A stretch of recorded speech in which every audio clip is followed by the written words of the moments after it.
warahmatullahi wabarakatuh. Sederenipun kula badhe nempakaken diri kula. Asma kula Arimbi Saidina Sari saking kelas tunggal welas B kalih. Nomor absen 3. Sugeng mirsani video seserahan basa Jawa saking kula kanthi tema makanan sehat ing kantin Semansaga. Assalamualaikum warahmatullahi wabarakatuh. Ing kinurmatan Kepala Sekolah SMA Negeri Setunggal Gabus ing kula hormati Bapak lan Ibu SMA Negeri Setunggal Gabus lan kanca-kanca kang kula tresnani. Semoga sesarengan kula ngaturaken agunging panuwun dumateng Allah Subhanahu wa taala ing sampun maringi kenikmatan sehingga kula lan panjenengan sedaya sehat walafiat. Kula ngaturaken panuwun dumateng panjenengan sedaya ingkang sampun kersa rawuh ing adicara panika.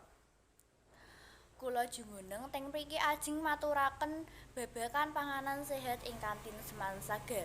Sae kita tumbas ing kantin sekolah kita kantin Semansaga. Tulandhanipun kita tumbas dedhaharan wonten ing kantin Semansaga kados sega pecel amargi wonten sayuran ing sae supaya sehat nganggo awak. Lan tansah dedhaharan panganan sehat wonten soto, rames, lan roti bakar. Reginipun murah saka 3.000 gorengan mung 1.000 isa nggawe weteng tuwuk. Lan boten ngangge bahan pengawet sing ndadekake ora sehat. Cukup semanten ing saged kula aturaken kula wonten lepat sawula nyuwun agunging pangapura. Wassalamualaikum warahmatullahi wabarakatuh.